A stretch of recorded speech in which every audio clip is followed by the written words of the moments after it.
Olá, gente, tudo bem? Agora que nós estamos, então, dentro da lógica informal, nós sabemos qual é a diferença entre lógica formal e lógica informal, a gente vai estudar uma parte da lógica que é importante, que são as falácias. E as falácias normalmente fazem parte da, assim, chamada lógica informal, né? Por quê? Porque, basicamente, no caso da lógica formal, você não pode ter falácias. Se o seu argumento foi construído segundo as regras adequadas de vocabulário, de construção, de inferência, a conclusão é sempre dedutivamente necessária e, portanto, você não pode construir falácias dentro da lógica formal, digamos assim. Claro que você pode errar, né, uma demonstração, mas isso não é o que a gente chama de falácia quando a gente está falando da linguagem comum, da argumentação em linguagem comum. Algumas pessoas falam, às vezes, de falácias formais, né? Mas, como eu disse, né, essas falácias formais, que têm a ver com a forma inadequada do argumento, não podem ocorrer se nós seguirmos corretamente as regras na linguagem formal, na linguagem artificial. Então, de modo geral, a gente pode dizer que as falácias pertencem ao domínio da lógica informal, ao domínio da teoria da argumentação, né? E eu estou dizendo isso já para a gente desfazer uma confusão que é bastante comum, né? Ultimamente, a discussão sobre lógica, sobre falácias, por causa das fake news, enfim, dos meios de comunicação, da ideia de pós-verdade e tal, eles têm estado na moda. As pessoas têm estudado falácias e erros de argumentação e sempre estão prontas a acusar o seu adversário, né, de cometer este ou aquele erro lógico, esta ou aquela falácia lógica, tá? Agora, falácias, embora sejam formas inadequadas de argumento, formas incorretas de argumento, é claro que elas são psicologicamente convincentes. E mais do que isso, a argumentação em situações concretas, ela não se resume àqueles critérios de validade e solidez que a gente usou para trabalhar os argumentos do ponto de vista da lógica e da teoria da argumentação, né? Argumentos em situações concretas se apresentam, né, na fórmula aquilo que a gente chama em filosofia, por exemplo, de atos de fala. Nossas palavras produzem efeitos no mundo. Nossas palavras não são apenas, digamos assim, proposições abstratas e desencarnadas, né? Elas de fato se referem e alteram o ambiente à nossa volta. Assim, o debate, muitas vezes, mais do que ser meramente um confronto entre validade de argumentos, ele envolve várias outras coisas, né, que escapam ao domínio puramente lógico. E nesse contexto, muitas vezes uma falácia não invalida um argumento ou a argumentação geral de uma pessoa, né? Vocês se lembram que um dos princípios importantes quando a gente trabalha a lógica e a análise de argumentos é o princípio da caridade hermenêutica, ou da caridade argumentativa, no qual a gente se compromete a dar a melhor roupagem possível ao argumento do adversário e não cometer, por exemplo, a falácia do espantalho, né? A falácia na qual a gente transforma o nosso oponente em algo ridículo que é facilmente derrotado. Como eu já disse, isso nem sempre é fácil, né? Tem argumentos que são ruins de doer mesmo, né? Mas, em geral, a gente pode muito bem relevar esta ou aquela falácia no contexto da argumentação geral. Mais do que isso, a gente tem um outro problema que é cair na assim chamada, é uma falácia que as pessoas não prestam atenção para a qual as pessoas não prestam atenção suficiente, que é a falácia da falácia, que é você simplesmente apontar uma falácia e, com isso, querer derrotar todo o argumento, querer ignorar, na verdade, toda a argumentação do seu oponente, do seu debatedor, né? Na maior parte dos casos, as falácias podem ser, muitas vezes, substituídas por passos que são válidos, ou pelo menos são menos evidentemente falaciosos do que aqueles que foram colocados, tá? A gente vai, por exemplo, começar a ver as falácias agora, e vocês vão ver que nossas falácias mais conhecidas e com as quais mais se acusa o outro, né? É assim chamada falácia ad hominem, ou um grupo de falácias que a gente chama ad hominem, contra o homem, contra a pessoa, né?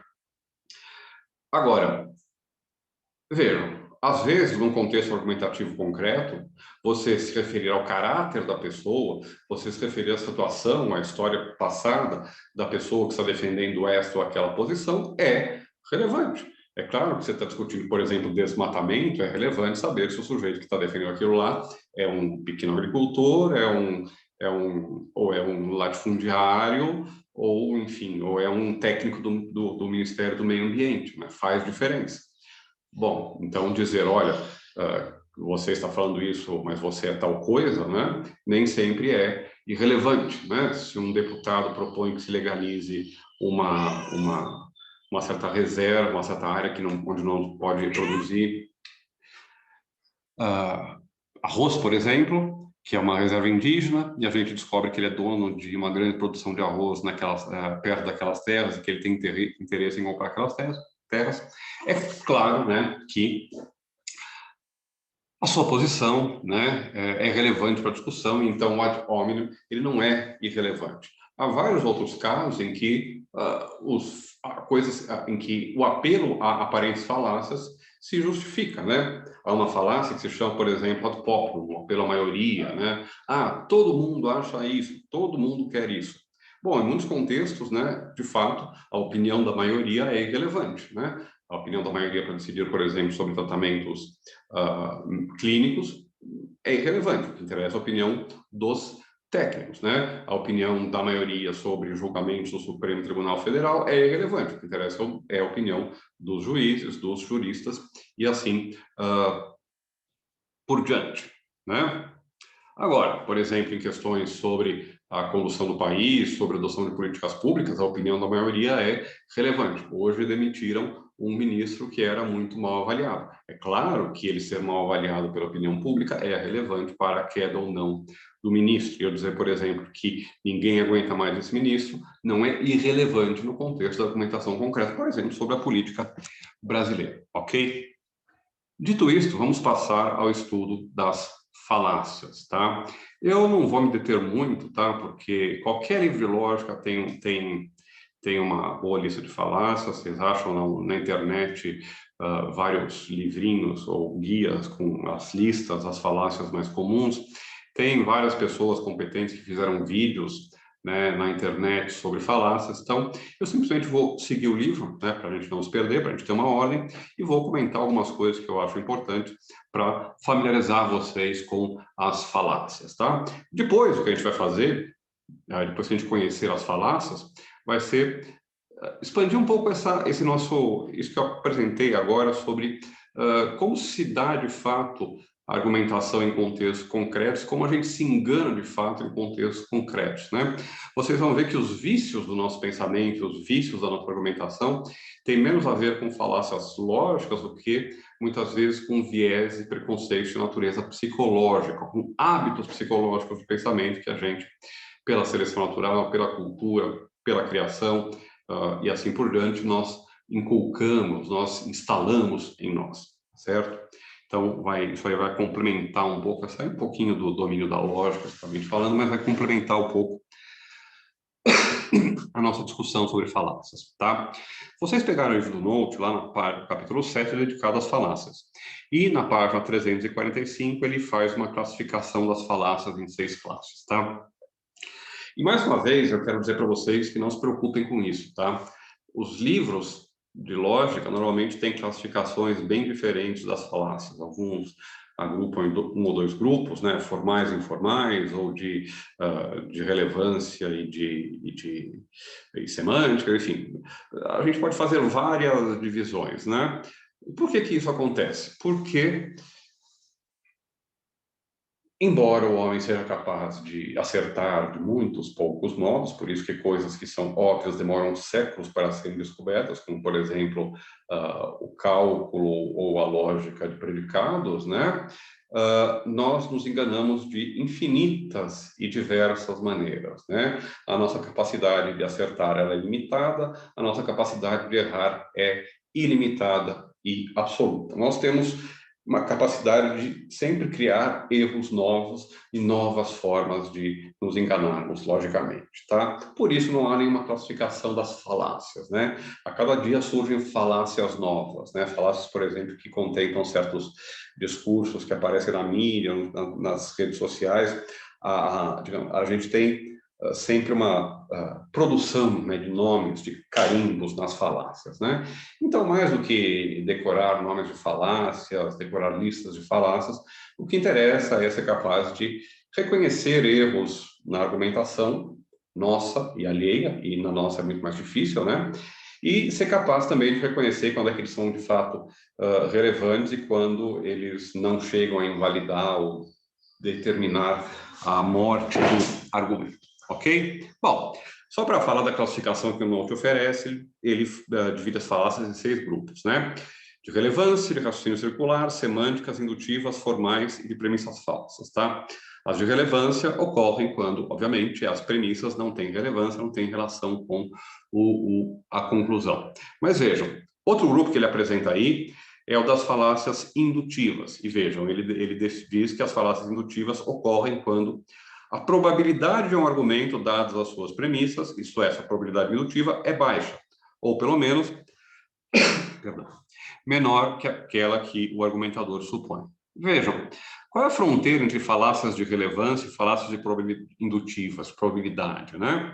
Se uma premissa é irrelevante para a conclusão, isso também significa que ela tem uma probabilidade indutiva baixíssima, às vezes pode ser 0, mas pode ser também muito baixa, para a conclusão. Vejam como a separação, ela não é, ela sempre é um pouco artificial, né? Sempre há casos que podem cair em uma ou mais classes, tá? Falácias de relevância, conclusão, premissa não tem a ver com a conclusão, e vice-versa, né? Falácias indutivas, então, afirmações cuja conclusão não permite, cujas premissas não permitem a conclusão, né? 1/3 dos brasileiros foi vacinado contra a Covid, João é brasileiro, logo João foi vacinado contra a Covid, né? Um argumento fraco, porque em 2 vezes em cada 3 eu vou errar, né? Falácias semânticas, aquelas que envolvem semântica, estudo do sentido, estudo do significado das palavras.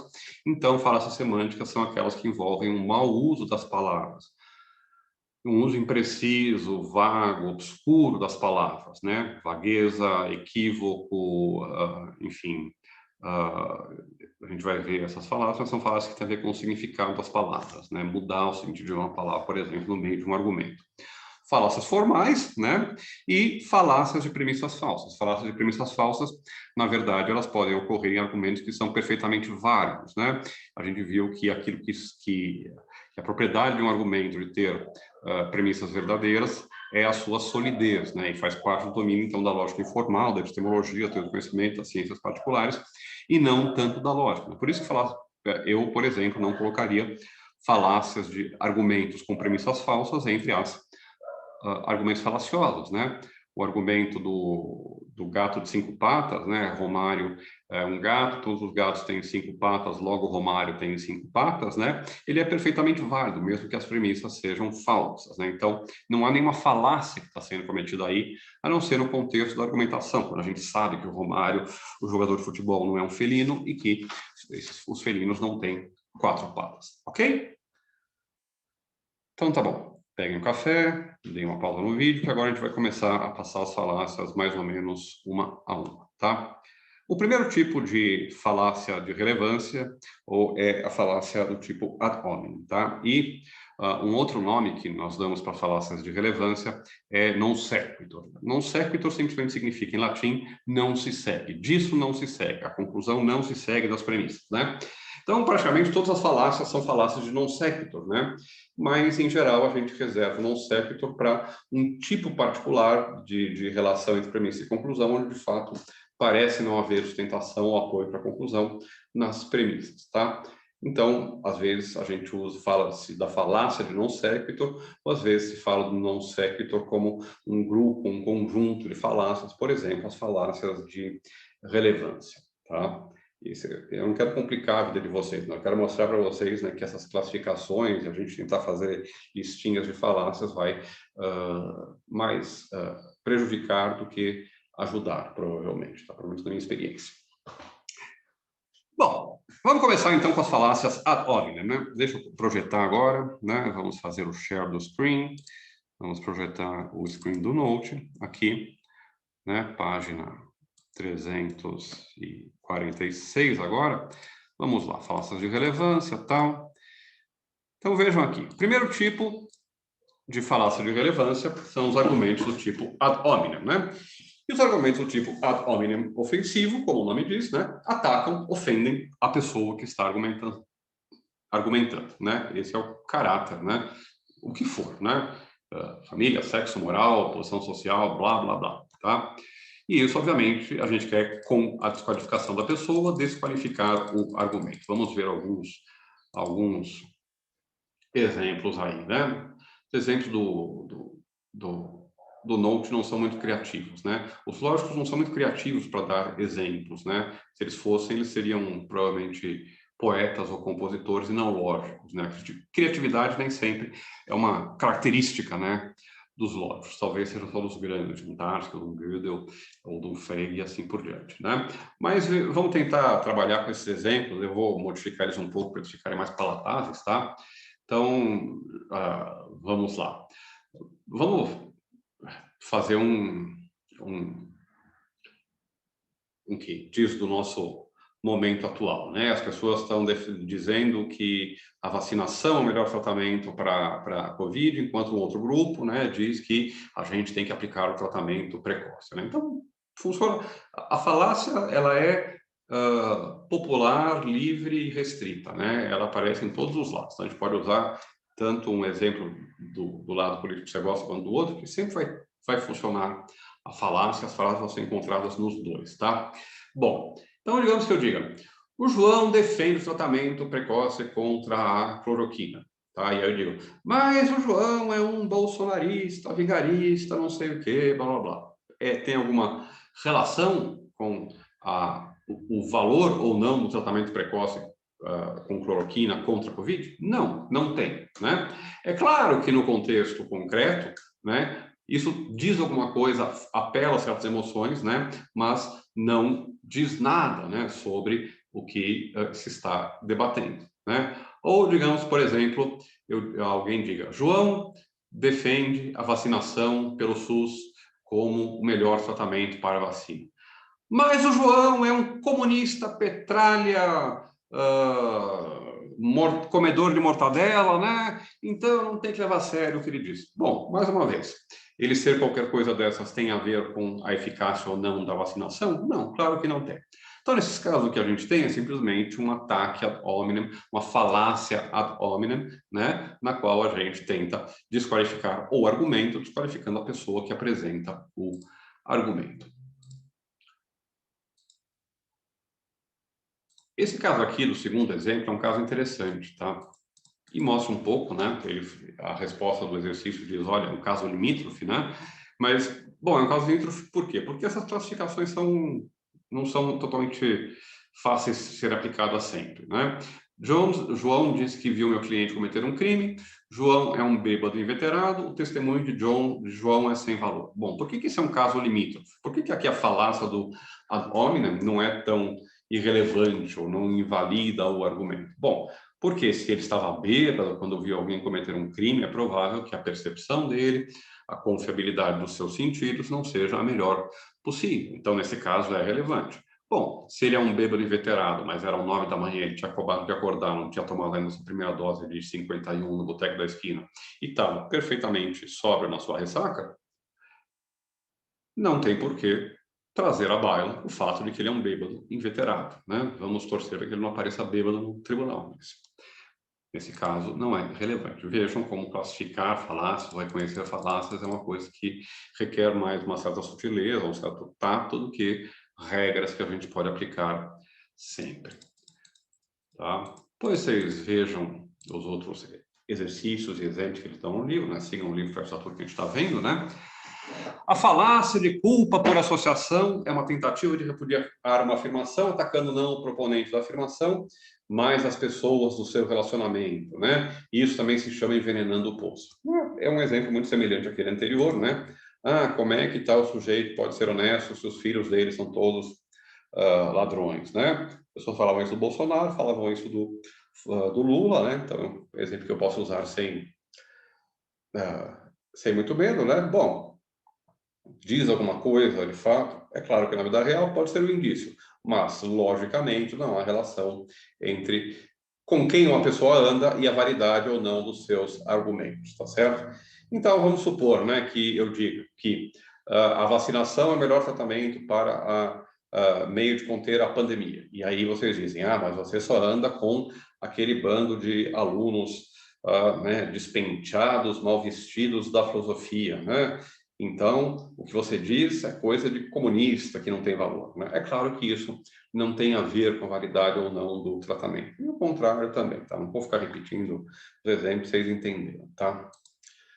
Bom, argumentos do tipo tu quoque são também interessantes, tá? Tu quoque significa você também, até tu, né? O tu quoque é uma expressão que vem lá de quando teria sido dita, né, pelo Júlio César, quando ele foi assassinado, apunhalado, essas escadas do Senado de Roma, e viu entre os conspiradores que o apunhalavam seu próprio filho Brutus, né? Filho adotivo, né? Mas seu filho, né? E ele disse, tu quoque, filho mio, Brutus, né? Até você, meu filho, Brutus, né? Então, o tu quoque é até tu, né? Ou, na verdade, olha, mas você está fazendo isso, tá? Então, é claro, por exemplo, eu sou fumante, imagine que eu diga, olha, eu digo para os meus filhos, né? Além de tentar não fumar perto deles, eu digo, olha, filho, você não deve fumar, fumar faz mal para a saúde, é um horror, tal. Bom, isso, imagine que alguém diga, mas fumar não tem problema nenhum, você é fumante. Bom, isso é um argumento tu quoque, né? Você está dizendo para não fazer o que você faz, né? Faço o que eu digo, mas não faço o que eu faço, né? Exatamente, às vezes está correto, né? As pessoas fazerem o que você diz e não o que você faz, né? Por exemplo, eu, mesmo sendo fumante, sei que isto é errado, né? Nós fizemos coisas erradas e a gente diz para as pessoas não repetirem os mesmos erros que nós fizemos, né? Argumentos tu quoque não tem, logicamente, ou falácias tu quoque, né? Não envolvem, logicamente, algo que seja importante ou relevante para a conclusão, tá certo? Mas, mais uma vez, é claro que em contextos concretos serve para apontar alguma coisa, apontar, por exemplo, a hipocrisia do seu oponente, né? Muitas vezes, por exemplo, quando um político ou alguém, uma figura pública que é notadamente homofóbica, teve um caso agora há pouco nos Estados Unidos, né?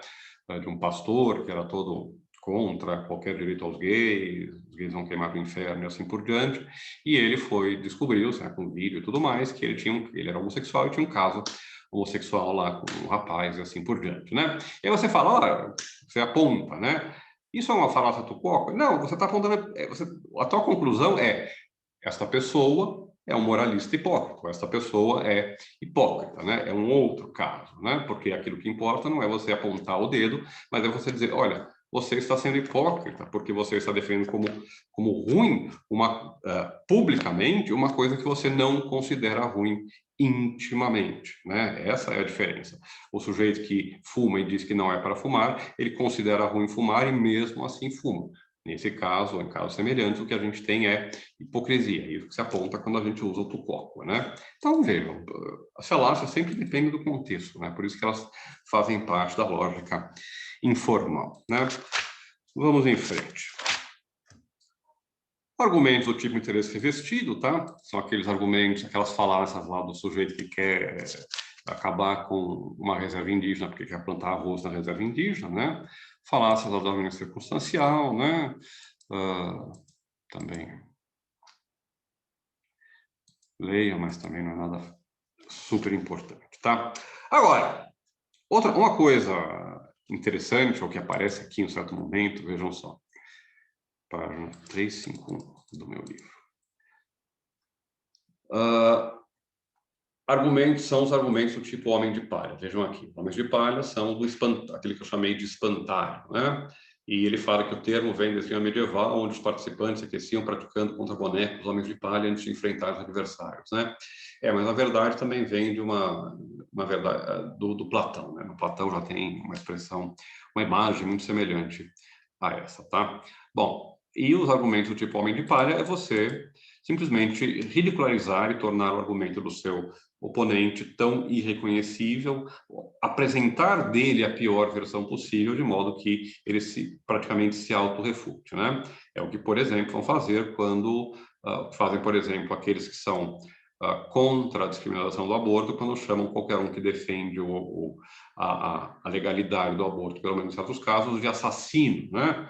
É uma expressão retórica, né? Você fala, você está... Não, olha, isso aí é uma palavra emocional, mas vamos transformar esse argumento num argumento do tipo homem de palha, né? Aqueles que defendem a interrupção voluntária da gravidez, em outros casos, têm as suas razões, né? Aí o sujeito vai dizer: o que você quer? Você está defendendo que a gente mate crianças inocentes, você está defendendo o direito das mães de assassinarem seus filhos, né? Não, é claro que não é isso que a pessoa está defendendo, tá? Vocês podem ser contra ou a favor do aborto, né? Mas é possível ter um debate civilizado com as duas partes, né? A menos que a gente apele para esses extremismos, né? Para essas radicalidades que são falaciosas, né? É claro que o sujeito que é a favor da escolha da mulher não está defendendo assassinar criancinhas inocentes, né? Sair na rua com um revólver e ficar dando tiros em bebês, né? Então, isso, obviamente, é uma ridicularização, né, da posição do defensor do aborto, tá? Bom, outro tipo de argumento de falácia importante, né, que a gente encontra sempre, essa sim, obviamente, é falaciosa, é o que ele chama aqui, né, na página 353, tá? Não, perdão. 352, né, de argumento ad baculum, né, que a gente chama de recurso à força, tá? Que é simplesmente, baculum, né, é uma espécie de bastão, de vara com a qual que fazia parte do armamento dos soldados romanos, né? Então é o recurso à paulada, né? Se você não concorda comigo, eu vou te dar porrada, né? Então, por exemplo, os exemplos do Note, né?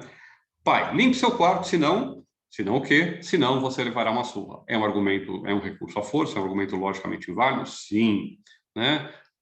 Inclusive, não façam isso com seus filhos, tá?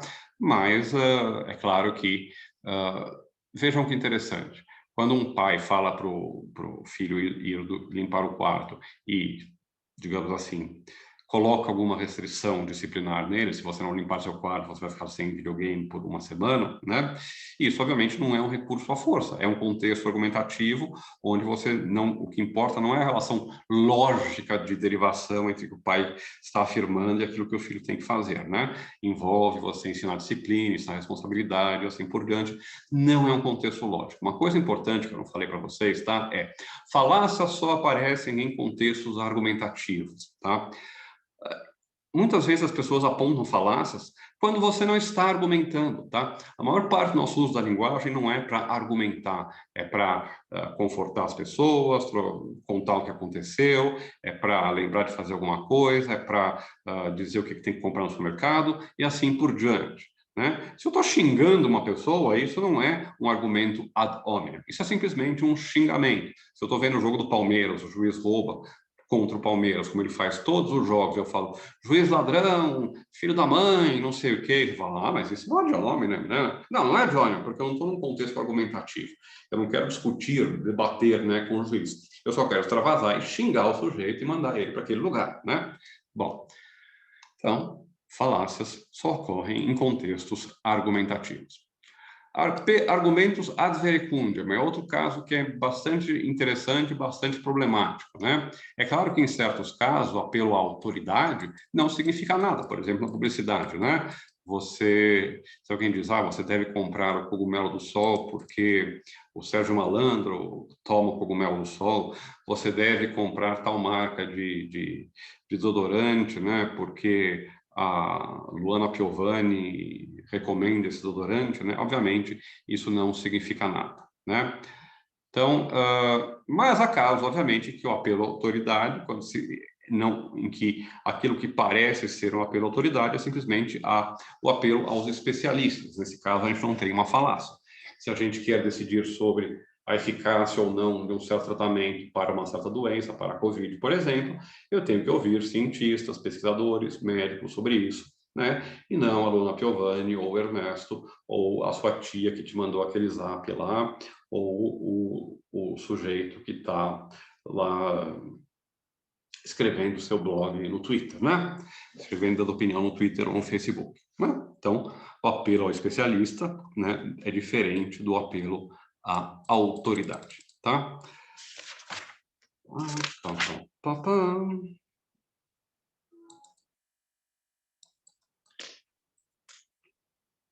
Página 357, aqui. Não, passei.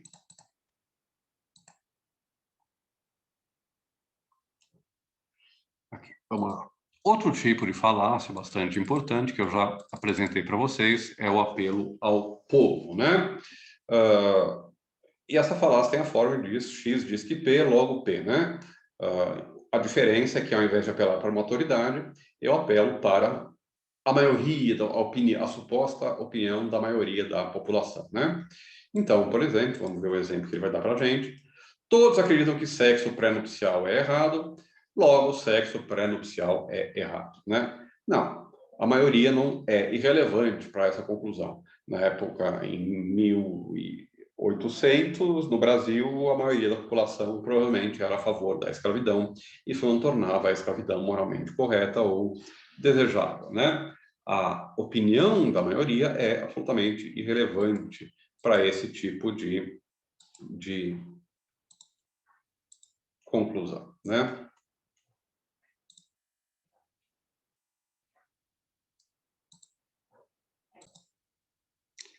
Bom, vamos avançar. Temos muitas falácias para ver ainda, né? Por isso que eu estou passando rapidinho elas. Vocês têm o livro inteiro para estudar. Está bem explicadinho, né?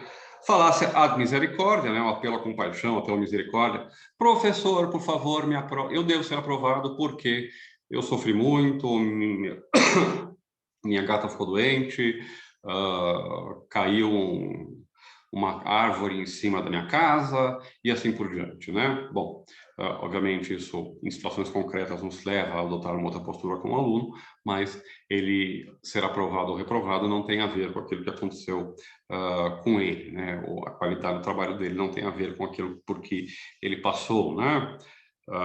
Agora, um argumento um pouco mais interessante, e essa é uma falácia que a gente de fato encontra várias vezes, é o chamado apelo à ignorância, tá? E ela tem a seguinte forma. Lembre-se, olhem aqui, tá? Vejam que eu estou apontando aqui com a mãozinha. Lembre-se que esses argumentos são a nossa forma padrão, tá? Primeira premissa, não tem sido provado que P. Conclusão, né? Esses três pontinhos indicam a conclusão, não P, tá? Isso aqui significa não P, não é verdade que P. Depois, quando a gente estiver fazendo cálculo proporcional, a gente vai aprender o significado desses símbolozinhos, tá? Mas é, por exemplo, ninguém provou que Deus existe, logo Deus não existe. Ou ninguém provou que Deus não existe, logo Deus existe. Eu falei o contrário no anterior agora. Enfim, vocês coloquem lá e mudem, tá? O ponto é, né? O fato de algo não ter sido provado, a gente não saber alguma coisa, não implica que o seu contrário seja verdadeiro, né? Ninguém provou que extraterrestres existem. Isso não significa que eles não existam. Ninguém provou que extraterrestres não existem. Isso não significa que eles existam. Aliás, uma coisa interessante que vocês vão descobrir é que é impossível provar uma não existência. É possível provar que certas coisas existem, mas é impossível provar que certas coisas não existem, tá? Mais para frente vocês vão entender a razão disso, tá? Mas o ponto é que o fato da gente não saber alguma coisa não implica que isso seja falso ou verdadeiro. Uma forma na qual a gente encontra isso muitas vezes é o chamado apelo ao inexplicável, né?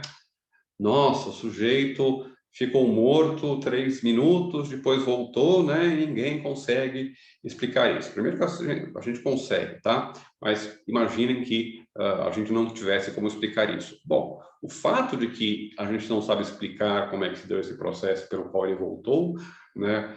Foi a respirar depois de estar clinicamente morto, né? Não significa que tenha sido, por exemplo, uma intervenção divina ou um milagre. Tá certo?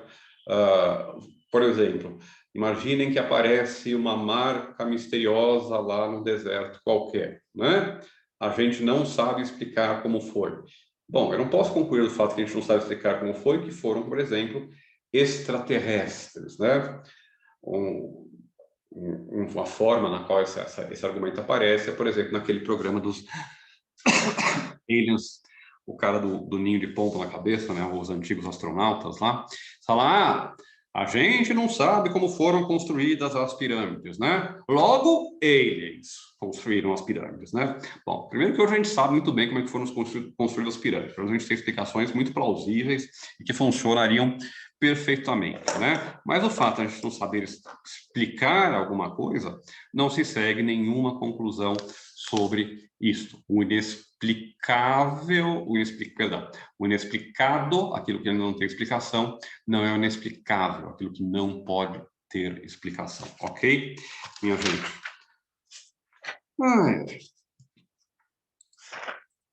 Outra forma de falácia são as falácias de raciocínio circular, em que eu simplesmente afirmo aquilo que eu quero provar, né? Então, elas têm essa forma de um raciocínio circular, né? O aborto é um crime porque o aborto é um assassinato, né? Logo, o assassinato é um crime, logo o aborto é um crime. Bom, isso é circular, né? Se eu defino o aborto como um assassinato, é claro que minha conclusão vai ser que o aborto é um crime, porque a definição de crime inclui, na linguagem comum, o assassinato, né? O raciocínio é circular, tá certo? Falácias semânticas, tá? Ambiguidade ou equívoco, né? Quando a gente usa palavras significando coisas diferentes ou não diz o que elas querem dizer, né? A justiça, isso a gente encontra sempre nos apelos, por exemplo, a termos vagos como democracia, justiça, né? Mais uma vez, vamos pegar de novo o exemplo do debate sobre o aborto, né? Os que são contra o aborto são chamados de pró-vida, né? E aqueles que são a favor do aborto, da descriminalização do aborto, são chamados de pró-escolha, né? Pró-choice, nos Estados Unidos, né? Isso são apelos emocionais, né? E são palavras que nada significam, né? Quem é contra a vida, né? Todos nós somos a favor da vida, que as pessoas vivam e possam ser felizes, crescer, se desenvolver e morrer satisfeitas e realizadas. Por escolha, quem é contra a escolha? Você vai dizer, é bom que as pessoas não escolham, eu sou contra as pessoas escolherem, eu sou contra o livre-arbítrio. Não, é claro que todo mundo é a favor da escolha, é claro que todo mundo é a favor da vida. Discutir a questão nesses termos não leva a nada, não avança nada, e a gente está nesse pântano, né, de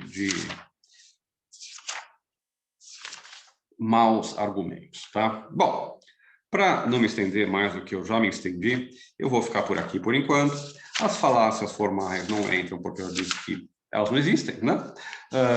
E as falácias indutivas a gente vai poder estudar um pouco depois, quando a gente estiver em um próximo encontro, falando então sobre ceticismo, ciência, crença, conhecimento e a psicologia do engano. Ok, gente? Então é isso. Deixa eu voltar aqui minha tela para falar tchau para vocês. Ficamos por aqui. Até mais.